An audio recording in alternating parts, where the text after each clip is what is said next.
Live from downtown Detroit, home of WDIV and Click on Detroit, Local 4 News at 5 starts now.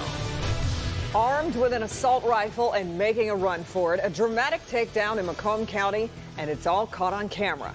Sean.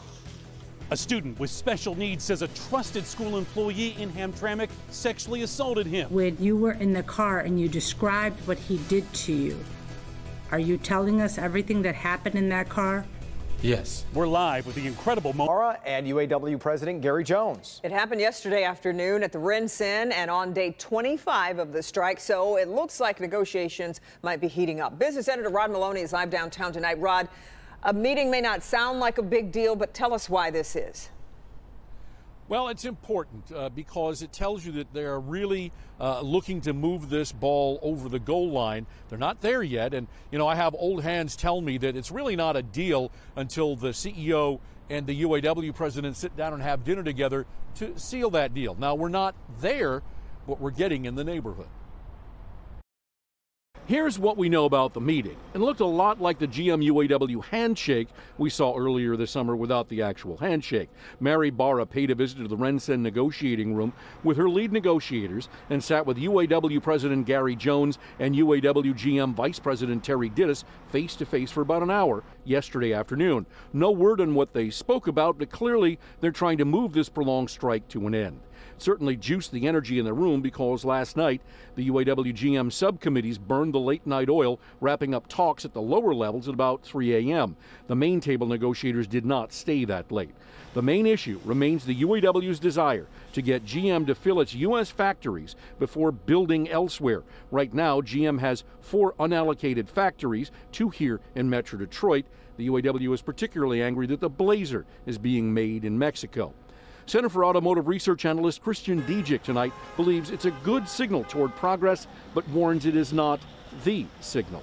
And it's not the only time that CEOs have been involved in bargaining. I mean, we saw this many times before, most notably Sergio Marchionne would have his involvement in negotiations in the past. So, this is a super important thing to General Motors, and she's the CEO.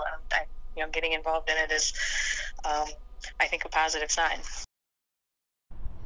Indeed, a positive sign, one that the entirety of Metro Detroit and a lot of people across the country have been waiting for. The talks are ongoing as we speak in the RenCen behind me here. I'm told at all levels, main table and subcommittee.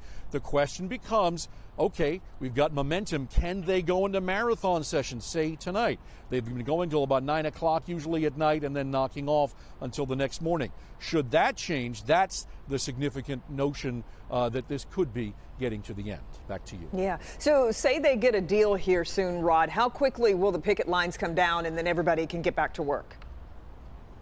Well, normally they would go straight back to work, but in this situation, the subcommittee, the national presidents have said that they think they want to wait until after ratification before sending everybody back to work. That could take another week or maybe even 10 days. They want to expedite that process, and I'm certain that everybody wants to get back to the table, but getting the membership, the rank and file, to like this contract is the next major step, and that is no sure thing. Sure, but we'll continue to follow it as you have been and bring you any updates. All right, thanks, Ryan. The call went out as a welfare check. Macomb County deputies were sent to a Lenox Township home to check on a man believed to be suicidal. When deputies got there, the man came to the door armed with an assault rifle. His girlfriend says he fired the gun inside the home, and this is what happened a short time later. He hops on an ATV in a bid to get away, gun in tow, leading to this dramatic takedown near the house. Watch police, armed and ready, storm in with the help of a K9 and take him down. The body cam staring down the barrel of the gun. They pin him to the ground, and then you hear the taser. Using it on him for about 40 seconds, fighting to get the cuffs on him and get the chaotic situation under control. In that video, it's hard to see at first. Here's the gun he had with him. Now 52-year-old Stephen Miller stands charged with felony weapons charges and a charge of domestic violence. There were no major injuries reported in that arrest. Our other top story tonight, the Hamtramck school employee charged in the violent sexual assault of a student comes face to face with his accuser. The teen trembled in the witness chair, describing the encounter with Ibrahim Al-Jahim. Let's get out to Sean Lay, who's live in Hamtramck tonight. Hey, Sean. Jason, this was stunning. That teen told the judge that he got into a car right outside of school with Ibrahim Al-Jahim because he says he studies the Quran, and the Quran tells him that he's supposed to do everything his elders tell him to do. Mr. Al-Jahim, he came in and grabbed me out of my classroom. With his voice shaking, this 18-year-old student with special needs is finding the courage to face his alleged attacker in court. The student goes to Hamtramck's Oakland International Academy and says September 18th, school employee Ibrahim Al-Jahim took him out of class, took him out of school, and brutally sexually assaulted him in a car across the street. What made you go to your car with Mr. Al-Jahim? Because I follow the rules of our religion according to the Quran, and that says that we're supposed to listen to our elders, and he was an elder.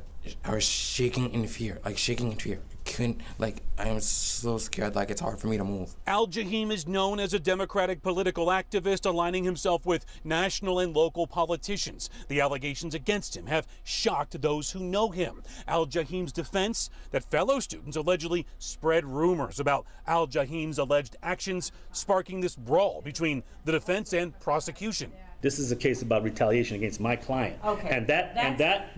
This incident, that first incident, Judge, is very relevant to the issues in this case. Okay. It's very relevant. You're not the judge.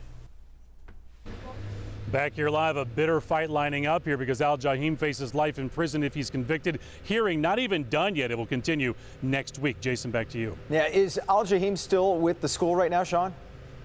No, the school tells us they cut him loose right away. What's unclear if he's still consulting local candidates for office here in Hamtramck or elsewhere in Metro Detroit.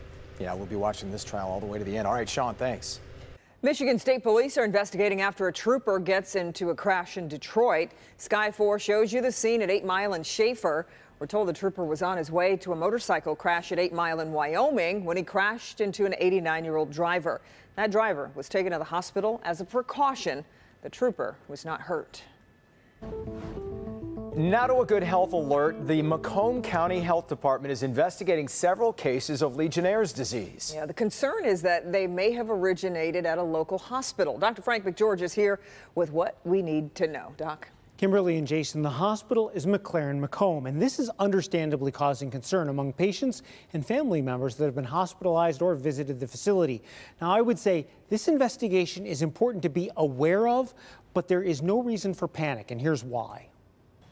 Since July, there have been a total of 7 cases of possible healthcare-associated Legionnaire's disease identified at McLaren Macomb, but 6 of the cases were reported within the last month since September. Now, while these cases do require investigation, they were not defined as definite cases, meaning it is possible some or all of them may have originated outside of the hospital. Now, to put the numbers in some perspective, since the beginning of the year, there have been 409 cases in the state with 27 deaths. Locally, in Wayne County, there have been 62 cases, Macomb County, 57 cases, and Oakland County, 42 cases. Legionnaire's disease takes between 2 and 10 days to develop from the time of exposure. The symptoms are those of pneumonia, fever, cough, body aches, and shortness of breath, and a chest x-ray will show a pneumonia. If the bacteria that causes Legionnaire's, Legionella pneumophilia, is suspected, there is specific testing that a doctor will do. And if Legionnaire's is suspected or confirmed, antibiotics can be used to treat the pneumonia. The Legionella bacteria exists naturally in the environment, and it gets into our lungs through aerosolized water that it's growing in. Potential sources include cooling towers, whirlpools, decorative fountains, and other water systems. There is usually an increase in cases seen in the late summer and early fall because the temperatures encourage bacterial growth. The bacteria is not generally spread from person to person. People over 50, smokers, those with existing lung disease, or weakened immune systems are at the greatest risk. Now, in a joint press release, the Macomb County and State Health Departments said the investigation is ongoing and a definite source has not been identified. McLaren-Macomb Hospital is fully cooperating with the investigation. Now, is there a greater risk of getting Legionnaire's disease at a hospital in general? Well, actually, you can get Legionnaire's disease anywhere, but we worry specifically about hospitals and long-term care facilities because generally the patients are older and they are sicker, and so that makes it a bigger deal. Potential outbreaks in those settings are more important in a way, but those settings do need to be investigated and they need to be resolved much more quickly. But the awareness is really important because these kinds of clusters really make you take symptoms seriously if you have symptoms at all. You need to know. Okay. All right. Thanks, Doug. Yep. The White House announced today the creator of the underwear bomb has been killed. The president confirmed that senior al-Qaeda bomb maker Ibrahim al-Asiri was killed 2 years ago by U.S. forces in Yemen. Al-Asiri made the underwear bomb worn by Umar Farouk Abdul Muttalib on that flight to Detroit on Christmas Day in 2009. That bomb failed to explode while the plane was descending toward Detroit Metro Airport. All right, we are off and running here on a Thursday. Here's Hank.